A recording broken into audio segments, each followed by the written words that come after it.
제가 말씀드릴 내용은 그래프트 베슬 인터벤션에 대한 내용인데 사실 뭐 예전에 비해서 많이 바뀐 내용은 없어서 주로는 뭐 리터처 리뷰가 될 것 같습니다. 그리고 뭐 아시는 것처럼 뭐 건수가 아주 많지는 않아서 뭐 저도 경험이 아주 많지는 않습니다. 뭐 좋은 코멘트 해주시면 감사할 것 같습니다. 뭐 이렇게 바이패스 같은 경우에는 레프트 메인이나 뭐 레프트 메인 컴플렉스 디지에서 많이 사용을 하게 되는데 뭐 아시는 것처럼 인텔 마마리아토리 대부분 사용하지만 여전히 사피너스 베인 그래프트를 많이 사용을 하는 것 같습니다. 랭스가 길고 하베스팅이 쉽고 대부분 임팩션, 운드 임팩션을 남기지 않기 때문에 많이 여전히 사용을 하고 있는데요. KBGU의 뭐 어큐트 그래프트 페일리어도 있겠지만은 뭐 대부분은 레이트 그래프트 페일리어를 접하시게 되는데 그래프트 패턴 C를 보면은 뭐 10년 동안 아트리얼 그래프트 패턴 C가 굉장히 좋습니다. 90% 정도 나오고 하지만 SVG 같은 경우에는 절반 정도만 패턴 C가 유지되는 것으로 알려져 있습니다. 그래서 이런 경우에는 어떤 치료를 해야 되는지 당연히 뭐 베스트 메디컬 세라피 해야 되고요. 뭐 사피엔스 베인 같은 경우에는 주로는 뭐 네이티브 베슬 인터벤션을 좀 고려를 하라고 되어 있고 경우에 따라서는 뭐 리두 캐비지, 그러니까 리마에서 LAD로 가는 그래프트가 패턴트지 않은 경우는 리두 캐비지도 고려를 해볼 수가 있겠습니다. 2018년 뭐 유럽 가이드라인 보면은 그래서 가능하면은 PCI를 리두보다는 더 권고를 하고 있습니다. 작년 뭐 미국 가이드라인을 보시면은 리마에서 LAD로 이런 그래프트가 페이턴트 하다면은 PCI가 해부학적으로 가능하다면은 PCI를 먼저 트라이를 하는 것을 권고를 하고 있습니다. 그래서 예전 데이터를 좀 보시면은 그래서 사피엔스 베인 그래프트는 굉장히 아세롬이 굉장히 벌러러블하고 인터벤션 할 때 프로시저럴 컴플리케이션이 많이 발생하는 것으로 알려져 있습니다. 주로는 MI나 뭐 장기적으로는 TVR 그리고 노리플로우 페노메나이 상당히 많이 발생을 하는 것으로 알려져 있습니다.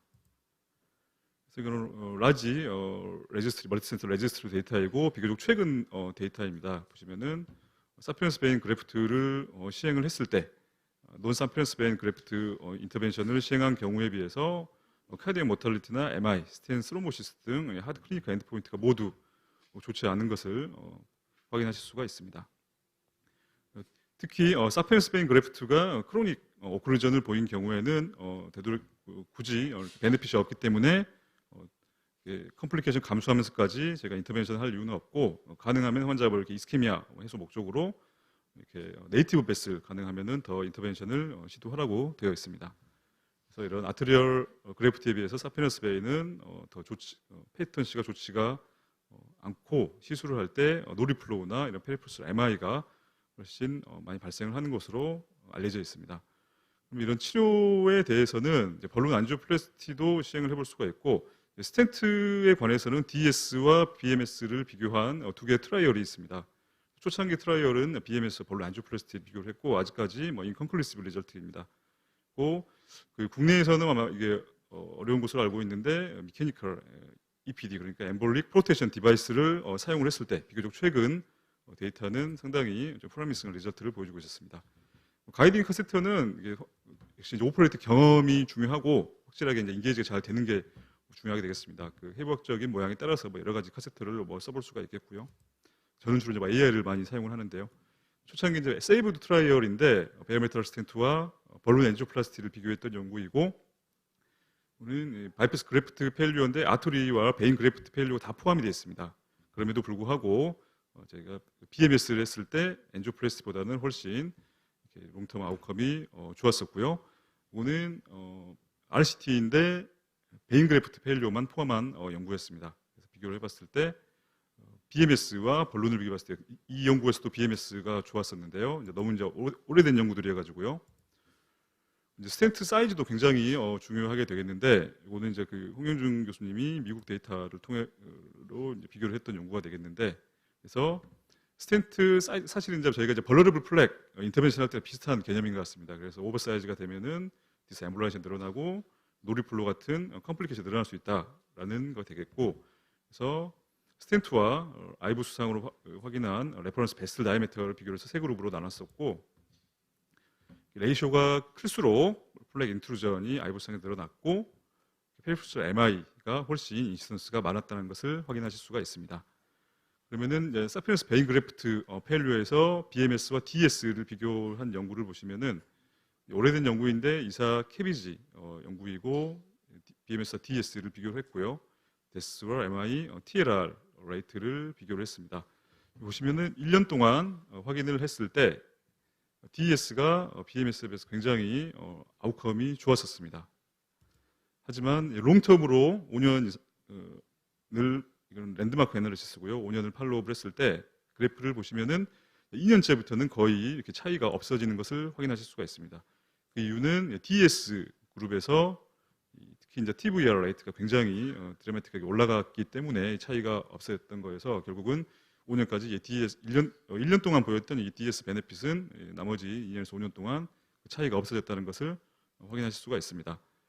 다른 트라이얼인데요. 디바 트라이얼이라고 비슷합니다. 역시 사피엔스 베인 그래프트 페일리어 환자에서 DS와 BMS 인터벤션을 비교했던 연구가 되겠고 1년 동안 비교를 해봤을 때 이 연구는 차이가 없게 나왔습니다. 엠볼릭 프로텍션 디바이스에 대한 말씀을 잠깐 드리겠는데요. 저는 이것도 이제 저도 책으로만 배워가지고 사실은 이제 최근에 굉장히 아웃컴이 프로미싱해가지고 가이드라인에도 나온 내용이기 때문에 잠깐 말씀드리고자 합니다.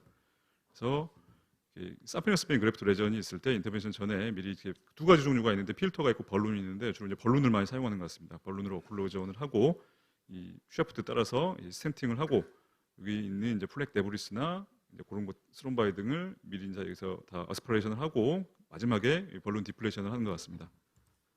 그래서 뭐 이런 메드트로닉에서 나온 가드 와이어라는 제품이고 이런 필터가 달리는 제품도 있는 것 같습니다. 그래서 2019년에 이건 이제 레지스트리 데이터입니다. 브리티시 BCIS 데이터고 보면은 사실 뭐 이렇게 EPD 내용은 예전 가이드라인에도 있었기 때문에 요거를 좀 반영했던 연구가 되겠고요. 보시면은 2007년부터 2014년까지 보시면은 대개 한 14에서 21% 정도 실제 가이드라인에 나온 내용임에도 불구하고 많이 이렇게 적용을 하지는 않은 것 같습니다. 레지스트리 데이터였고요. 보시면은 애드저스트 아웃컴을 보시면 오히려 제가 EPD를 사용을 했을 때 약 2배 정도 더 높게 나왔었습니다. 다른 뭐 이렇게 모탈리티 인 하스피털, 서리데이, 월니어 모탈리티는 크게 차이가 없었었고요.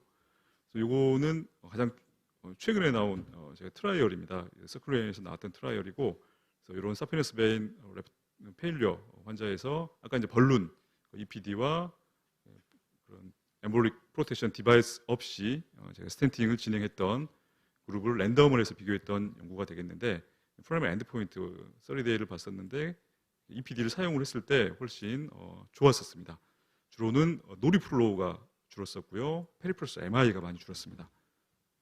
그래서 이제는 클래스 2A로 이런 사피엔스 베인 그래프트 페일리어 환자에서 PCR 할 때는 사용할 수만 있다면 가능하다면은 EPD를 사용을 하는 것을 권고를 하고 있습니다.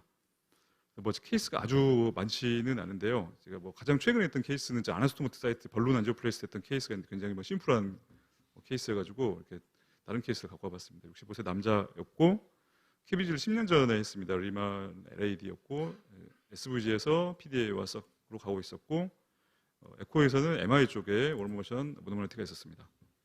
LAD는 오스레전 포함해서 굉장히 디퓨즈하게 있었고 프락시멀 서크는 CTO였습니다. 그래서 RCA도 미드 RCA CTO 병변이었고요.